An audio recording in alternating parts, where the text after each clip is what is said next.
Hello everyone, आज है 10 नवंबर और आज इस वीडियो में हम बात करने जा रहे हैं जोमेटो के बारे में। 64 रुपीज के आसपास शेयर ट्रेड कर रहा है, 2% की गिरावट है। क्वार्टरली रिजल्ट्स भी सामने आए हैं जिसके बारे में इस वीडियो में हम डिस्कस करेंगे। साथ में ये भी चर्चा करेंगे कि क्या एक्सपेक्ट किया जा रहा था बड़े बड़े फंड हाउसेस के द्वारा, बड़े बड़े ब्रोकरेजेस के द्वारा, कि रिजल्ट्स कैसे आएंगे उसके बारे में भी हम बातचीत करेंगे। और साथ में ये भी डिस्कस करेंगे कि जिस प्राइस पे ये शेयर ट्रेड करा है वो प्राइस खरीदारी के लिए अट्रैक्टिव है कि नहीं। वीडियो को शुरू करने से पहले अगर आपने अभी तक चैनल को सब्सक्राइब नहीं किया है तो प्लीज अभी इसे सब्सक्राइब कर लीजिए, क्योंकि आगे भी बहुत सारे वीडियोस है जो आपको काफी ज्यादा हेल्प करेंगे। तो जोमेटो का शेयर 63 रुपीज के आसपास ट्रेड कर रहा है। 2.5% की गिरावट हमें यहाँ पर जरूर देखने को मिली है। और ये वो कंपनी है जिसने स्टार्टअप्स की जो किस्मत है वो बदल के रखी थी। देखो, जोमेटो वो कंपनी है, वो स्टार्टअप्स है जो स्टॉक मार्केट में लिस्ट हुआ, उसके बाद कई सारे स्टार्टअप्स की लिस्टिंग हमें देखने को मिली। कई सारे स्टार्टअप्स आए यहाँ पर। जोमेटो की लिस्टिंग काफी दमदार लिस्टिंग हुई थी, काफी बम्पर लिस्टिंग हुई थी इसकी, काफी ज्यादा सब्सक्राइब हुआ था ये, काफी बड़ी रफ्तार उसके बाद दिखाई, लेकिन उसके बाद काफी बड़ी गिरावट भी आई। एक महीने में देखिए तो 3% की गिरावट है, लेकिन चार्ट काफी इंटरेस्टिंग है।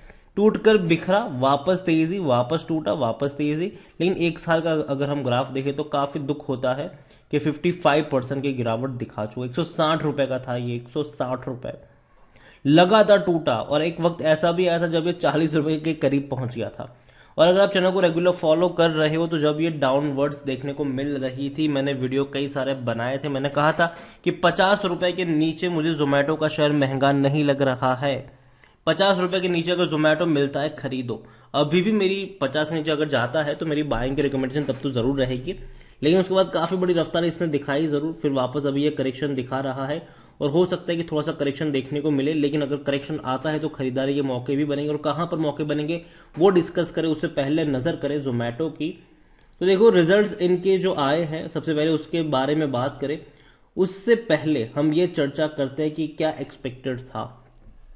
तो जो कोटक इंस्टीट्यूशन है, ठीक है, इंडिविजुअल इक्विटीज, उनको लगता था कि जोमेटो जो है वो 150 करोड़ का लॉस करेगा क्वार्टर 2 में, ये इनको लगता था, ठीक है। और यहां पर अगर हम बात करें तो साथ में उनको ये भी लगता था कि हालांकि 150 करोड़ का लॉस करेगा ये, लेकिन साथ ही साथ उनको ये भी लगता था कि इनका जो रेवेन्यू है उसमें 48% का जंप आएगा, मतलब 1517 करोड़ का इनका रेवेन्यू रहेगा। तो ये इनकी कमेंट्री थी। उसके सामने इडलवाइज को लगता था कि 165 करोड़ का लॉस होगा जोमेटो का, लेकिन साथ में उनको यह भी लगता था कि इनका जो रेवेन्यू होगा वो 1540 करोड़ के आसपास का रहेगा। मतलब दोनों को लगता था कि रेवेन्यू में 50% का जंप आएगा, लेकिन कंपनी जो होगी वो 150 करोड़ 160 करोड़ जितना लॉस करेगी। तो अभी लौटते हैं जो रिजल्ट आया उसके ऊपर, तो लॉस उससे ज्यादा का हुआ है, लॉस हुआ है 250 करोड़ का। लेकिन रेवेन्यू में जंप काफी बड़ा है। जो रेवेन्यू में जंप 1500 करोड़ एक्सपेक्ट कर रहे थे वो 1660 करोड़ का जंप हमें देखने को मिला है। तो रेवेन्यू में काफी ज्यादा बढ़ोतरी है, लेकिन दिक्कत है प्रॉफिट में। 250 करोड़ का लॉस हुआ है। हालांकि पिछले साल इसी क्वार्टर में 434 करोड़ का लॉस था, तो लॉस अगर हम कंपेयर करते हैं तो धीरे धीरे कम जरूर हुआ है, लेकिन रेवेन्यू में अच्छी रफ्तार है और ये काफी पॉजिटिव साइन जरूर हो सकता है। यहां पर कंपनी की अगर हम बात करें तो डेफिनेटली मैं ये मानता हूं कि पोटेंशियल है इस कंपनी में, लेकिन खरीदारी के मौके वहीं पर बनेंगे जब ये सस्ता हो, महंगा हो, तब कतई नहीं। जोमेटो लार्ज कैप शेयर है, 55,000 करोड़ से भी ज्यादा का इसका मार्केट कैप है। वॉल्यूम देखें तो 4-4.5 करोड़ तक के वॉल्यूम्स हमें देखने को मिल रहे हैं। अच्छी क्वांटिटी में शेयर ट्रेड हो रहे हैं। और इससे पहले के जून क्वार्टर में अगर हम देखें तो इनको जो लॉस हुआ था वो 185 करोड़ का था। इस बार लॉस बढ़ गया है, 250 करोड़ रहा है, लेकिन रेवेन्यू भी बढ़े हैं उसके सामने अगर हम कंपैरिजन करते हैं तो। कंपनी की बात करें तो एफआईज काफी बड़ी क्वांटिटी में खरीदारी करी है, म्यूचुअल फंड काफी बड़ी क्वांटिटी में खरीदारी करी है, इंश्योरेंस कंपनी काफी बड़ी क्वांटिटी में खरीदारी करी है। भैया धमाके किए इन लोगों ने, ये आप कह सकते हो, काफी बड़े धमाके। उसके बारे में भी हम बात करेंगे आगे। जोमेटो अगर हम देखें तो जोमेटो में according to Moneycontrol user 9% लोग कह रहे कि बेचो, बाकी हर कोई कह रहा है खरीदो, खरीदारी करी है तो बने रहो। इतना ही नहीं, कंपनी के रेवेन्यू पे नजर करेंगे तो बहुत तेजी से इंक्रीज हो रहे हैं। हालांकि 2020 में 2336 करोड़ का रेवेन्यू था, बाद में कम हुआ, लेकिन बाद में और ज्यादा बढ़ गया 3611 करोड़।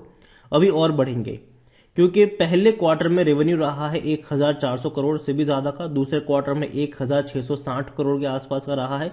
मतलब दो ही क्वार्टर में इनका रेवेन्यू 3200 करोड़ या 3000 करोड़ से भी ज्यादा का रहा है। एवरेज निकालेंगे साल भर की तो 6500 करोड़ तक के हो सकते हैं, जो कि अब तक का सबसे हाईएस्ट होगा। लेकिन दूसरी तरफ कंपनी लॉस में है, भारी भरकम लॉस में है। 1000 करोड़ 2000 करोड़ तक के लॉस हमें देखने को मिले हैं। देखो रेवेन्यू बढ़ तो रहे, लेकिन साथ ही साथ इनके प्रॉफिट भी तो बढ़ने चाहिए, लॉस कम होना चाहिए, वो हो नहीं रहा है। लेकिन वो समय के साथ हो सकता है कंपनी में भी। यहां पर देखें तो 74% एनालिस्ट कहते हैं खरीदारी करो। खरीदारी करने का सही मौका भी है, क्योंकि शायद ओवरबोर्ड जोन में नहीं, कोई भी रेड फ्लैग नजर नहीं आ रहा है। दूसरी ओर होल्डिंग के बारे में देखें, शेयर होल्डिंग की बात करें हम, तो 4.57% यहां पर है म्यूचुअल फंड्स के पास, जो दिसंबर तक थे 3.88%। मतलब म्यूचुअल फंड ने काफी बड़ी खरीदारी करी। डोमेस्टिक की अगर हम बात करें तो भाई साहब बड़े खेल तो डोमेस्टिक इंस्टीट्यूशन में हुए हैं। यहां पर 0.50% था उनके पास, वो बढ़ के हो चुका है 34.24%। उसके सामने अगर हम देखें तो एफ के 11.31% की होल्डिंग बढ़ के हो चुकी है 25.46%। रिटेल की भी बढ़ी है, और जो घटी है वो है अदर पार्टीज। अदर पार्टीज में कई सारे लोग आते हैं, कंपनी के एम्प्लॉयज भी आते हैं, कंपनी के कुछ फाउंडर्स भी आते हैं, कंपनी के कुछ लोग आते हैं, इनिशियल इन्वेस्टर्स भी आते हैं, यहाँ पर कई लोग आते हैं यहाँ पर, तो वो भी है यहाँ पर। लेकिन जो बहुत बड़ा चेंजेस आया है वो जून से लेकर सितंबर के बीच में है।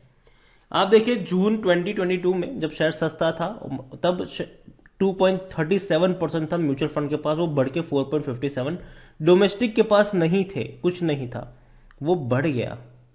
बहुत ज्यादा खरीदारी हुई है। एफआईएल्स कुछ नहीं था, बहुत ज्यादा खरीदारी हुई है। तो जनरली अदर पार्टीज ने बिकवाली करी है, लेकिन सामने म्यूचुअल फंड डोमेस्टिक एफआईएल्स बहुत बड़ी क्वांटिटी में खरीदारी करके बैठ चुके हैं वो लोग यहाँ पर। अच्छा साइन जरूर है। देखो जोमेटो को लेकर मैं मानता हूं कि कंपनी 50 रुपए के नीचे जब भी जाएगा बेहतर मौके बनेंगे, बेहतर मौके होंगे बाइंग के। अभी मैं मानता हूं कि थोड़ा सा करेक्शन आना चाहिए यहां पर, और अगर 60 रुपए के नीचे जाता है तो इनिशियल बाय कर सकते हो आप, थोड़ी सी क्वांटिटी खरीद सकते हो। बाकी की क्वांटिटी अगर हालत खराब रही कंपनी की और 50 रुपए के आसपास रहता है तो वहां पर आप एवरेज करके चल सकते हो। जोमेटो मैं लॉन्ग टर्म के लिए रिकमेंड नहीं करूंगा, मैं शॉर्ट टर्म के लिए इसको अभी के लिए रिकमेंड करूंगा। रीजन ये है कि देखो मानता हूं कि अभी इस सेक्टर में दो कंपनी का राज चल रहा है, स्विगी और जोमेटो, दोनों कंपनियों का राज अभी चल रहा है यहां पर। लेकिन आने वाले दौर में कई सारे स्टार्टअप्स आ सकते हैं इस सेक्टर में, इस स्पेस में, और कहीं ना कहीं अगर हम सब जानते हैं कि कंपटीशन रहेगा।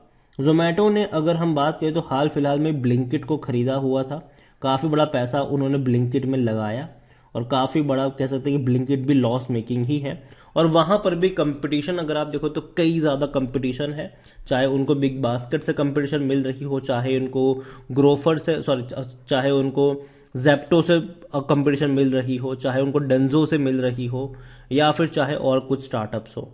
तो कई सारे ऐसे स्पेस में कंपनी है भैया जहां पर कंपटीशन बहुत ज्यादा है, और कस्टमर्स को अपनी तरफ अट्रैक्ट करने के लिए, अपनी तरफ जोड़े रखने के लिए बहुत ज्यादा पैसा इनको स्पेंड करना पड़ भी रहा है, और ये एक नेगेटिव पॉइंट है इनके लिए, और यही वजह की कंपनी लॉस मेकिंग है, और प्रॉफिट में आना तकरीबन इनका बहुत ज्यादा मुश्किल रहने वाला है। तो शॉर्ट टर्म के लिए मैं इसको रिकमेंड करूंगा, लॉन्ग टर्म के लिए अभी नहीं करूंगा। लेकिन शॉर्ट टर्म में भी तब जब नीचे की तरफ सस्ता हो खरीदारी करो, ऊपर की तरफ तेजी आए प्रॉफिट लो और निकल लो। वीडियो को यहीं पे एंड करूंगा, पसंद आया हो तो लाइक करो, शेयर करो, चैनल वगैरह पहले ही बार आए तो प्लीज सब्सक्राइब करें। और जोमेटो के बारे में आप क्या सोचते हैं, और आपके पोर्टफोलियो में जोमेटो है कि नहीं, वो भी आप मुझे कमेंट में लिखकर बता सकते हैं। Thank you.